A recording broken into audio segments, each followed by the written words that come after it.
भोलेनाथ को सारे देवताओं ने मनाया। भोलेनाथ ने जिद करी कि अब मैं विवाह नहीं करूंगा, अब मैं ब्याह। सती मैया ने प्राण त्यागे, अब मैं पार्वती या कोई भी हो, मैं किसी से विवाह नहीं करूंगा। हिमाचल राजा के यहाँ मैना रानी के गर्भ से मां जगदम्बा पार्वती ने जन्म लिया, बेटी ने जन्म लिया। नारद जी आ गए। जैसे ही नारद जी आए और ये माताओं को बेटियों की ज्यादा चिंता होती है, नारद जी से पूछने लगे, बताओ मेरी बेटी के भाग में क्या है। नारद जी ने हाथ लिया और बोले, ओ मैं नहीं बता सकता। क्यों? बोले नहीं, बहुत गलत लिखा है। क्या लिखा है मेरी बेटी के हाथ में? जोगी जटिल अकाम मन। पहले तो तारीफ कर दी। अरे आपकी बेटी कोई साधारण नहीं है, आपकी बेटी तो सुंदर सहज सुशील सयानी, नाम उमा अंबिका भवानी। इस आपकी बेटी तो जगदम्बा अंबिका भवानी है। अरे नारद जी ये मत बताओ, नाम आम तो हम ही रख लेंगे, आप तो ये बताओ इसके भाग में दूल्हा कैसा है। हाँ, नारद जी कहने लगे वो नहीं बता सकता। क्यों? अरे इसके भाग में जो दूल्हा है आपको बता दिया तो आप मुझे ही गुस्सा करोगी। अरे नहीं नहीं बताओ। माताओं को जिद रहती है कि छोरी को छोरा अच्छा मिलना चाहिए, चिंता रहती है ना। अब माता मैना रानी जिद करने लगी। नारद जी ने कहा ठीक है बता देता हूं। बोले मैया इसके भाग में तो जोगी जटिल अकाम मन, नगन अमंगल भेष। अरे इसके भाग में तो योगी साधु बाबा नंगा पुंगा रहने वाला अकाम मन। ओहो, इसके भाग में तो बाबा लिखा है। अब मैना रानी कहने लगी, नारद जी दक्षिणा लो और निकलो। मेरी बेटी के भाग में बाबा। आजकल क्या होता है, छोटे छोटे बच्चों को पंडित जी अच्छा लंबा तिलक लगा देना, माताएं पोस देती हैं, बेटा अपना के पढ़ाई करनो है, ये बाबा आबा बनोगे कहीं हैं। पंडित जी ने कभी रुद्राक्ष की माला पहना दी, निकाल दो बेटा, अपने कोई बाबा थोड़ी बननो है। ऐसे ही बोलती है ना। इधर पार्वती मैया विवाह योग्य हो गई। पार्वती मैया ने भी तपस्या करी। जन्म जन्म लगी रगर हमारी, वरहु शंभु न तो रहूं कुमारी। मैं कुंवारी रह लूंगी पर मैं भोलेनाथ से ही विवाह करूंगी। जैसे तैसे मैना रानी को मनाया। मैना रानी ने कहा उम्र भर बिटिया रहेगी कुंवरिया, पर बावले के साथ में मेरी गोरा नहीं ब्याही है। वो बावले बाबा के साथ में मैं मेरी अपनी बेटी का ब्याह नहीं करूंगी। फिर भी विवाह तय हुआ। भोलेनाथ को मनाया। भोलेनाथ को दूल्हे को बारात की तैयारी होने लगी। अब भोलेनाथ को सजाने का काम किया जा रहा है। तो सबसे पहले क्या होता है, स्नान। हमको यदि मेकअप करना है, तैयार होना है, तो पहले क्या करेंगे, स्नान। अब भोलेनाथ को नहलाना है तो एक गण गया, बोले मैं जल लेकर के अभी आता हूं। हाँ, नंदी जी बोले ओ छोरा, घर में छोरा और गांव में ढिंडोरा। अरे कहाँ जल लेने जा रहा है, मोटर यहीं तो बह रही है। भोलेनाथ की जटा में मोटर 24 घंटे बह रही है ना। हाँ, गंगा तरंग रमणी ये जटा कलापम। भोलेनाथ की जटाओं में कलाओं के मध्य श्री गंगा जी विराजमान है। हाँ, कहाँ जा रहा है?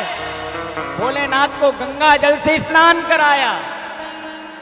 फिर दूसरा भागा कि पाउडर तो लगा दूं। भोलेनाथ को पाउडर मेकअप तो करना पड़ेगा।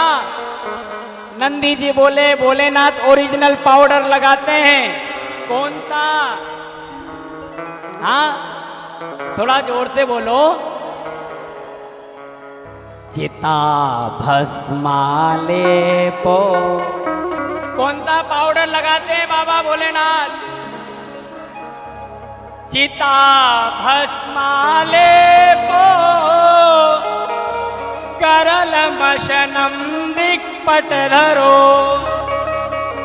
हाँ, बाबा भोलेनाथ भस्मी का पाउडर लगाते हैं।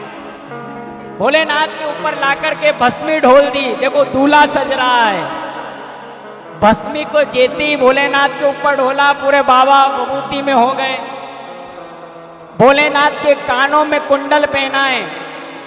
हाँ, लाल रंग का केकड़ा इधर लटकाया तो इधर भी लाल रंग का ही केकड़ा। हाँ, मैचिंग का पूरा पूरा ध्यान रखा। भोलेनाथ को कुंडल पहनाए, कंकण पहनाए, व्याला पहनाए, पाँव में पायजब पहनाई। अब भोलेनाथ को कपड़े पहनाना। भोलेनाथ के नहीं कपड़े नहीं पहनूंगा, मैं तो बाबा हूं, मैं कपड़े नहीं पहनता। नंदी जी कहने लगे आज आप बाबा नहीं हो, आज आप दूल्हे हो, और दूल्हा कपड़ा नहीं पहनेगा तो फिर अच्छे लगोगे क्या? हाँ, ऐसा लगेगा वहां पे अच्छे दूल्हे नहीं आए, आप बेकार लगोगे। बाबा से कहने लगे काम करो, आप क्या वस्त्र पहना है? तो बागांबर की बाबा को छाल लपेटने लगे। हाँ, अब बाबा को लपेटे और वो नीचे गिर जाए, क्योंकि बेल्ट तो था ही नहीं ना।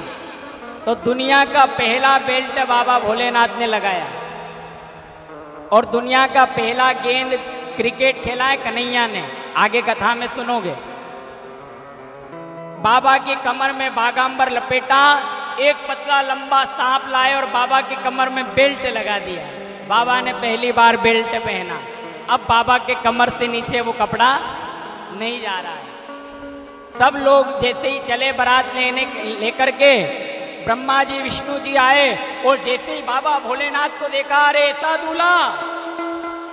हाँ, ब्रह्मा जी विष्णु जी कहने लगे कि अपन पहले चल देते हैं, क्योंकि बाद में ये बाबा के साथ में गए ना तो हमको हलवा शरबत रबड़ी मिलने वाला नहीं है। इसलिए ब्रह्मा जी विष्णु जी पहले चले गए, और बाबा कहने लगे बाराती कहाँ है? बोले वो पहले निकल गए। तो नंदी जी कहने लगे अब क्या करें? बोले कोई ना, अपने ओरिजिनल बाराती बुलवा लो। बाबा ने ऐसा डमरू बजाया, भोलेनाथ ने सारा कैलाश पर्वत मगन हो गया। ऐसा डमरू बजाया कि भूत प्रेत पिशाच डाकिनी शाकिनी यक्ष गंधर्व नाग पिशाचर सारे भूत प्रेत आ गए और खूब नाच रहे हैं, बोले शंभू भोलेनाथ, बोले शंभू भोलेनाथ। डर लगने लग जाए ऐसी बारात। हाँ,